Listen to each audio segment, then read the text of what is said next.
नमस्कार दोस्तों, क्राइम कहानी में आप सभी का स्वागत है। आज की कहानी ज्योति मल्होत्रा की ज़िंदगी की कहानी है, जो हरियाणा की एक साधारण लड़की से लेकर एक कथित पाकिस्तानी जासूस तक का सफ़र है। ये कहानी सस्पेंस, ड्रामा, देशभक्ति से भरी है और इसमें वो सारी डिटेल्स होंगी जो अभी तक सामने आई हैं। ज्योति मल्होत्रा उम्र 33 साल, हरियाणा के हिसार शहर की रहने वाली। ज्योति का जन्म एक मिडिल क्लास परिवार में हुआ। उसके पिता हरीश मल्होत्रा हरियाणा के पावर डिस्ट्रीब्यूशन डिपार्टमेंट से रिटायर्ड कर्मचारी थे। ज्योति की मां का देहांत बचपन में ही हो गया था और उसे उसके पिता ने अकेले पाला। ज्योति पढ़ाई में ठीक ठाक थी। उसने ग्रेजुएशन पूरा किया, लेकिन उसकी जिंदगी में कोई बड़ा सपना नहीं था। वो दिल्ली में छोटी मोटी नौकरियां करती थी। कभी कोचिंग सेंटर में रिसेप्शनिस्ट की, कभी कॉल सेंटर में काम किया। लेकिन 2020 में कोविड-19 महामारी ने उसकी ज़िंदगी बदल दी। उसकी नौकरी चली गई और वापस हिसार आ गई। ज्योति को घूमने का शौक था। उसने सोचा कि क्यों ना इस शौक को अपनी कमाई का जरिया बनाया जाए। उसने 2021 में एक यूट्यूब चैनल शुरू किया, जिसका नाम ट्रैवल विद जो। उसने अपने चैनल का डिस्क्रिप्शन लिखा, nomadic Leo girl, wanderer Haryanvi plus Punjabi modern girl with old ideas. यानी वो खुद को एक मॉडर्न लड़की बताती थी जिसमें पुराने ख्याल भी थे। उसने अपने चैनल पर ट्रैवल ब्लॉग शुरू किए। पहले तो उसने हरियाणा और दिल्ली एनसीआर के आसपास के छोटे मोटे टूरिस्ट स्पॉट्स की वीडियो बनाई, लेकिन धीरे धीरे उसकी पहुंच बढ़ने लगी। 2022 तक ज्योति का चैनल ट्रैवल विद जो काफ़ी पॉपुलर हो गया। उसके पास 3.5 लाख से ज़्यादा सब्सक्राइबर हो गए और इंस्टाग्राम पर 1 लाख से ज़्यादा फॉलोअर थे।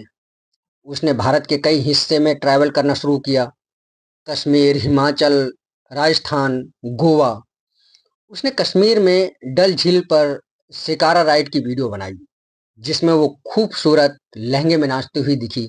उसे श्रीनगर से बनिहाल तक की ट्रेन जर्नी का ब्लॉग बनाया। उसकी वीडियोज में एक देसी टच था। वो हरियाणवी और पंजाबी लहजे में बात करती थी, जिससे लोग उसे पसंद करने लगे। ज्योति ने भारत के बाहर भी ट्रैवल शुरू किया। उसने इंडोनेशिया, थाईलैंड, यूएई, बांग्लादेश और चीन जैसे देशों की सैर की। उसकी वीडियोज में एक खास बात थी, वो हर जगह की अच्छाइयाँ दिखाती थी। वहाँ के सांस्कृतिक खाना और लोगों के मेहमान नवाजी की तारीफ करती थी। उसने खुद को एक कल्चरल एम्बेसडर की तरह पेश किया, जो अलग अलग देश की अच्छी छवि दिखाना चाहती थी। लेकिन उसकी ज़िंदगी का सबसे बड़ा टर्निंग पॉइंट तब आया जब उसने 2023 में पाकिस्तान जाने का फैसला किया। दोस्तों, ज्योति ने 2023 में पहली बार पाकिस्तान जाने की योजना बनाई। वो हरियाणा वो हरियाणा सिख गुरुद्वारा मैनेजमेंट कमेटी एसजीएमसी के जरिए बैसाखी उत्सव में शामिल होने वाली थी। हर साल बैसाखी के मौके पर हजारों सिख यात्री पाकिस्तान जाते हैं, जहां वो ननकाना साहिब, करतारपुर साहिब, पंजा साहिब और लाहौर के गुरुद्वारा डेरा साहिब जैसे पवित्र स्थानों पर जाते हैं। ज्योति को इस ट्रिप के लिए हरकिरत सिंह ने मदद की, जो एसजीएमसी का एक कर्मचारी था और सिख जत्थों को पाकिस्तान ले जाने का काम करता था। ज्योति को बैसाखी ट्रिप के लिए क्लियरेंस नहीं मिली, लेकिन हरकिरत ने उसे एक पाकिस्तानी हाई कमीशन के कर्मचारी एहसान उर रहीम उर्फ दानिश से मिलवाया। दानिश ने ज्योति की वीजा प्रक्रिया में मदद की और आखिरकार ज्योति 2023 में बैसाखी के 324वें उत्सव के लिए पाकिस्तान पहुंच गई। उसने वहां की कई वीडियोज बनाई, Indian girl in Pakistan, exploring Lahore, Pakistani hospitality जैसी। उसने पाकिस्तान की सड़कों, बाजारों, गुरुद्वारों को दिखाया। उसकी वीडियोज में पाकिस्तान की तारीफ थी, वहाँ के लोग, खाना और संस्कृति। उसने लाहौर में एक वीडियो बनाया जिसमें वो स्थानीय लोगों के साथ चाय पीते हुए बात कर रही थी। लेकिन इस ट्रिप में कुछ ऐसा हुआ जिसने ज्योति की जिंदगी को हमेशा के लिए बदल दिया।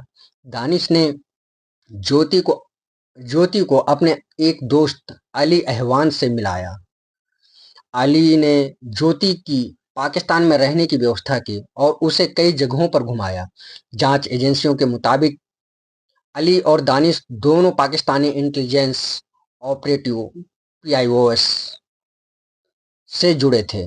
ज्योति ने दानिश के साथ करीबी रिश्ता बना लिया और भारत वापस आने के बाद भी वो व्हाट्सएप, टेलीग्राम और स्नैपचैट जैसे इनक्रिप्टेड प्लेटफॉर्म के जरिए दानिश से संपर्क में रही।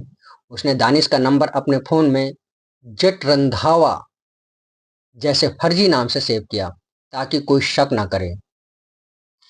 ज्योति ने 2023 के बाद 2 बार और पाकिस्तान का दौरा किया। उसकी दूसरी ट्रिप अप्रैल 2024 में थी, जब वो 325वें वैसाखी उत्सव में शामिल हुई। इस बार वो तय समय से ज़्यादा रुकी, 17 अप्रैल से 25 मई तक। जांच एजेंसियों का मानना है कि इस दौरान ज्योति को पाकिस्तानी इंटेलिजेंस ने अपने जाल में और गहरा फंसा लिया। उसने इस ट्रिप में भी कई वीडियोज बनाई जिनमें उसने पाकिस्तान की सकारात्मक छवि दिखाने की कोशिश की। उसने एक वीडियो में पंजाब की सीएम मरियम नवाज के साथ अपनी मुलाकात दिखाई और उनकी तारीफ करी। ज्योति की तीसरी ट्रिप मार्च 2025 में थी। 22 मार्च 2025 को उसने एक फोटो पोस्ट की जिसमें वो 2 अन्य भारतीय यूट्यूबर्स के साथ थी और कैप्शन में लिखा कि वो पाकिस्तान हाई कमीशन में है। इस पोस्ट ने बाद में जांच एजेंसियों का ध्यान खींचा। ज्योति इस दौरान दानिश के साथ कई बार मुलाकात की। पुलिस के मुताबिक ज्योति ने दानिश और अन्य पाकिस्तानी ऑपरेटिव्स के साथ इंटीमेट रिलेशनशिप बना ली थी। उसने एक ऑपरेटिव के साथ इंडोनेशिया के बाली में भी ट्रिप की। ज्योति ने 2024 में कश्मीर का भी दौरा किया। उसने डल झील पर शिकारा राइड और श्रीनगर बनिहाल में ट्रेन जर्नी की वीडियोज बनाई, लेकिन उसकी एक वीडियो ने बाद में सवाल खड़े कर दिए। 22 अप्रैल 2025 को कश्मीर के पहलगाम में एक आतंकी हमला हुआ जिसमें 26 पर्यटक मारे गए। भारत ने इसके लिए पाकिस्तान को जिम्मेदार ठहराया और 7 मई को ऑपरेशन सिंदूर लॉन्च किया, जिसमें भारत ने पाकिस्तान के अंदर आतंकी ठिकानों पर हमला किया। इस हमले के बाद ज्योति ने एक वीडियो पोस्ट की जिसका कैप्शन था my view on Pahalgam Kashmir, shall we visit Kashmir again. इस वीडियो में उसने पहलगाम हमले पर अपनी राय दी और पर्यटकों को दोषी ठहराया। पुलिस का कहना है कि इस वीडियो में उसने पाकिस्तान के पक्ष में प्रोपेगेंडा फैलाने की कोशिश की। जांच में ये भी पता चला कि पहलगाम हमले और ऑपरेशन सिंदूर के दौरान ज्योति लगातार दानिश और अन्य पाकिस्तानी ऑपरेटिव्स के संपर्क में थी। उसने इस दौरान संवेदनशील जानकारी शेयर की जो भारत की राष्ट्रीय सुरक्षा के लिए खतरा थी। 17 मई 2025 को हरियाणा पुलिस ने ज्योति मल्होत्रा को हिसार की न्यू अग्रेसन एक्सटेंशन से गिरफ्तार कर लिया। ये गिरफ्तारी सेंट्रल इंटेलिजेंस एजेंसियों की टिप ऑफर पर हुई। पुलिस ने ज्योति के फोन, लैपटॉप और अन्य डिवाइसेस जब्त किए। जांच में कई चौंकाने वाले खुलासे हुए। ज्योति 1.5 साल से दानिश और अन्य पाकिस्तानी ऑपरेटिव्स के संपर्क में थी। उसने उनकी पहचान छुपाने के लिए फर्जी नामों का इस्तेमाल किया। ज्योति ने भारतीय स्थानों और सेना की गतिविधियों से जुड़ी जानकारी शेयर की। हालांकि पुलिस का कहना है कि उसके पास डायरेक्ट मिलिट्री इंटेलिजेंस तक पहुंच नहीं थी, लेकिन वो नैरेटिव वॉरफेयर का हिस्सा थी, यानी पाकिस्तान की सकारात्मक छवि बनाकर भारत के खिलाफ प्रोपेगेंडा फैलाना। ज्योति ने व्हाट्सएप, टेलीग्राम और स्नैपचैट जैसे प्लेटफॉर्म का इस्तेमाल किया ताकि उसकी बातचीत को ट्रैक न किया जा सके। ज्योति की ट्रैवल्स को पाकिस्तानी ऑपरेटिव्स ने स्पॉन्सर किया था। पुलिस को उसकी आय और खर्चों में भारी अंतर दिखा। उसके पास इतने पैसे नहीं थे कि वो इतना ट्रैवल कर सके। ज्योति कई अन्य भारतीय यूट्यूबर्स और इन्फ्लुएंसर्स के संपर्क में थी, जो शायद पाकिस्तानी ऑपरेटिव्स के टच में थे। पुलिस इस नेटवर्क की जांच कर रही है। ज्योति को ऑफिशियल सीक्रेट्स एक्ट 1923 की धारा 3, 4 और 5 और भारत न्याय संहिता बीएनएस की धारा 152 के तहत चार्ज किया। उसे 5 दिन की पुलिस रिमांड पर भेजा गया। हिसार के एसपी शशांक कुमार सावंत ने कहा है, ज्योति को पाकिस्तानी इंटेलिजेंस एक लंबे समय के लिए एसेट्स के तौर पर डेवलप कर रही थी। वो डिजिटल वॉरफेयर का हिस्सा थी, जिसमें सोशल मीडिया के जरिए भारत के खिलाफ नैरेटिव बनाना जा रहा था। ज्योति की गिरफ्तारी के बाद उसके पिता हरीश मल्होत्रा ने मीडिया से बात की। उन्होंने कहा, मेरी बेटी यूट्यूब के लिए वीडियोज बनाने पाकिस्तान गई थी। अगर उसके वहां दोस्त हैं तो क्या वो उनसे बात नहीं कर सकती? पुलिस ने हमारे सारे फोन, लैपटॉप, पासपोर्ट और बैंक स्टेटमेंट जब्त कर लिए। हमें हमारा सामान वापस चाहिए। हरीश ने भी कहा कि ज्योति ने सारी अनुमतियां लेकर पाकिस्तान का दौरा किया था और उसे नहीं पता था कि उसकी बेटी किसी गलत काम में शामिल है। लेकिन पुलिस ने हरीश के बयान को गंभीरता से नहीं लिया। एसपी शशांक ने कहा, हम ज्योति की फाइनेंशियल ट्रांजैक्शन, ट्रैवल डिटेल्स और डिजिटल डिवाइसेस की फॉरेंसिक जांच करा रहे हैं। हमें और सबूत मिल रहे हैं कि उसने जानबूझकर संवेदनशील जानकारी शेयर की। ज्योति की गिरफ्तारी के बाद पता चला कि वो एक बड़े जासूसी नेटवर्क का हिस्सा थी। 17 से 19 मई 2025 के बीच हरियाणा, पंजाब और उत्तर प्रदेश में 11 लोगों को गिरफ्तार किया गया। इनमें ज्योति के अलावा कुछ प्रमुख नाम थे। पहला, गुजाला, पंजाब के मरेलकोटला की एक 32 साल की विधवा। उसने भी दानिश के साथ संपर्क बनाया था और पैसे के बदले जानकारी शेयर की। दानिश ने उसे शादी का झांसा दिया और टेलीग्राम पर बात करता था। यामीन मोहम्मद, ये मलेरकोटला का एक शख्स था जो दानिश के साथ वीजा और फाइनेंशियल डीलिंग में शामिल था। अगला, देवेंद्र सिंह ढिल्लों, हरियाणा के कैथल का एक सिख स्टूडेंट जो पाकिस्तान में तीर्थ यात्रा के दौरान भर्ती किया गया। उसने पटियाला कंटेनमेंट की वीडियोज भेजी। अरमान, हरियाणा के नूंह का एक शख्स जो भारतीय सिम कार्ड्स और फंड ट्रांसफर में शामिल था। उसने डिफेंस एक्सपो 2025 की तस्वीर भेजी। शहजाद, उत्तर प्रदेश के रामपुर का एक शख्स जो क्रॉस बॉर्डर स्मगलिंग और जासूसी में शामिल था। पुलिस का कहना है कि ये नेटवर्क सोशल मीडिया, पैसे और शादी के झूठे वादों के जरिए लोगों को फंसाता था। ज्योति इस नेटवर्क का एक अहम हिस्सा थी, क्योंकि उसकी सोशल मीडिया रीच की वजह से वो पाकिस्तानी ऑपरेटिव्स के लिए एक मजबूत टूल थी। 18 मई 2025 को उड़ीसा पुलिस ने भी जांच शुरू की। पता चला कि ज्योति ने सितंबर 2024 को पुरी का दौरा किया था और वहां एक लोकल यूट्यूबर से मिली थी। ये यूट्यूबर भी ट्रैवल ब्लॉगिंग करती थी और उसने ज्योति के साथ दोस्ती कर ली। पुरी की इस यूट्यूबर ने हाल ही में करतारपुर साहिब की तीर्थ यात्रा की थी, लेकिन उसने दावा किया कि वो ज्योति के साथ नहीं गई थी। उसने उसके पिता ने कहा, मेरी बेटी को ज्योति की जासूसी के बारे में कुछ नहीं पता था। हम पुलिस की जांच में पूरा सहयोग करेंगे। पुरी के एसपी विनीत अग्रवाल ने कहा, हम ज्योति के पूरी दौरे की जांच कर रहे हैं। वो यहाँ क्यों आई, कहाँ रुकी और किन किन से मिली। हम हरियाणा पुलिस और सेंट्रल एजेंसियों के साथ मिलकर काम कर रहे हैं। पुलिस को शक है कि ज्योति ने पुरी में भी कुछ संदिग्ध गतिविधियों को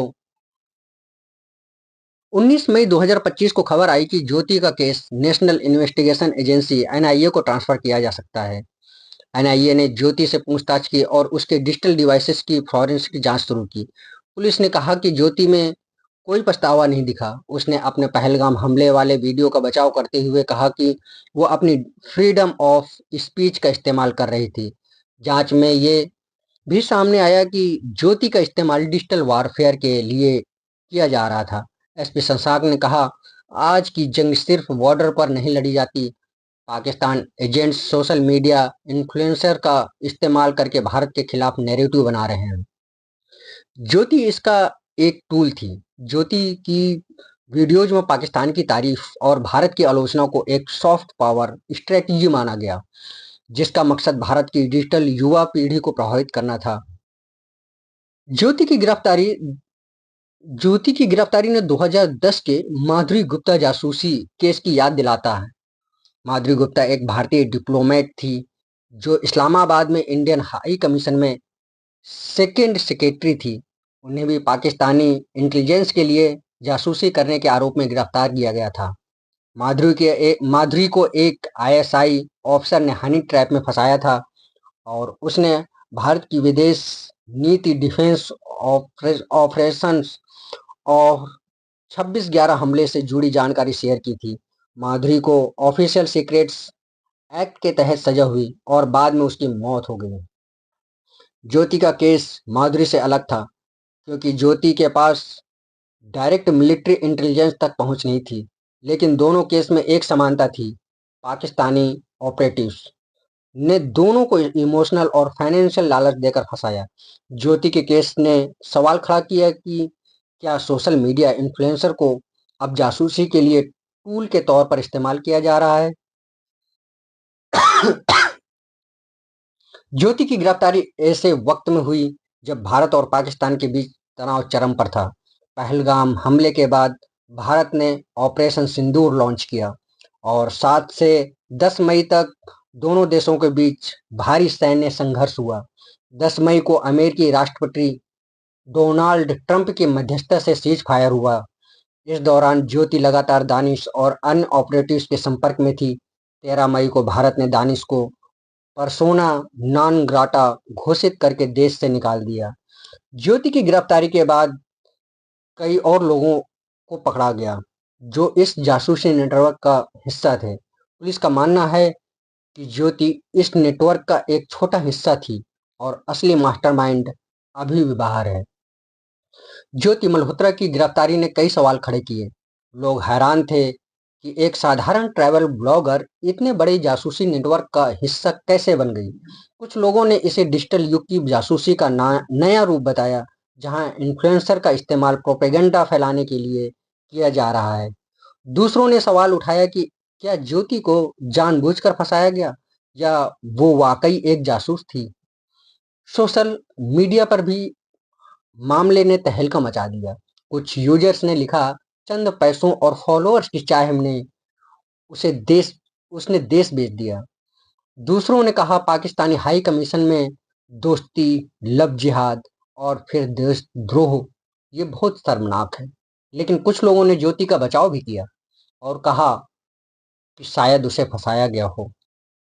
ज्योति का केस एक चेतावनी बन गया। इसने दिखाया कि डिजिटल दुनिया में जासूसी अब पुराने तरीकों से नहीं होता। अब ब्लॉगर्स, इन्फ्लुएंसर्स और सोशल मीडिया स्टार्स को टूल बनाया जा रहा है। इसने यह भी सवाल खड़ा किया कि क्या हमें अपने फेवरेट इन्फ्लुएंसर पर आंख मूंद कर भरोसा करना चाहिए। 22 मई 2025 की सुबह तक ज्योति पुलिस रिमांड पर है। उसकी जांच में हर दिन नए खुलासे हो रहे हैं। एनआईए और अन्य एजेंसियां इस नेटवर्क की जड़ तक जाने की कोशिश कर रही हैं। ज्योति के फाइनेंशियल रिकॉर्ड्स, ट्रैवल डिटेल्स और डिजिटल डिवाइसेस की फॉरेंसिक जांच से और सबूत मिलने की उम्मीद है। पुलिस को शक है कि ज्योति का नेटवर्क हरियाणा, पंजाब और ओडिशा से आगे भी फैला हो सकता है। ज्योति की कहानी ने भारत में राष्ट्रीय सुरक्षा और डिजिटल वॉरफेयर पर बहस छेड़ दी। इसने दिखाया कि कैसे एक साधारण लड़की जो सिर्फ ट्रैवल ब्लॉगिंग करना चाहती थी, एक बड़े जासूसी नेटवर्क का हिस्सा बन गई। लेकिन सवाल यह है, क्या ज्योति वाकई देशद्रोही थी या वो सिर्फ एक मोहरा थी जिसे पाकिस्तानी ऑपरेटिव्स ने इस्तेमाल किया। सोशल मीडिया पर जो दिखता है वो हमेशा सच नहीं होता। अपने फेवरेट इन्फ्लुएंसर पर आंख मूंद कर भरोसा न करें। राष्ट्रीय सुरक्षा सबसे ऊपर है। अगर आपको कोई संदिग्ध विधि दिखे तो तुरंत पुलिस को बताएं। डिजिटल युग में जासूसी का नया रूप सामने आ रहा है, हमें सतर्क रहना होगा। दोस्तों, आज की कहानी में बस इतना ही। फिर अगले दिन मिलते हैं किसी नई कहानी के साथ। Thank you so much.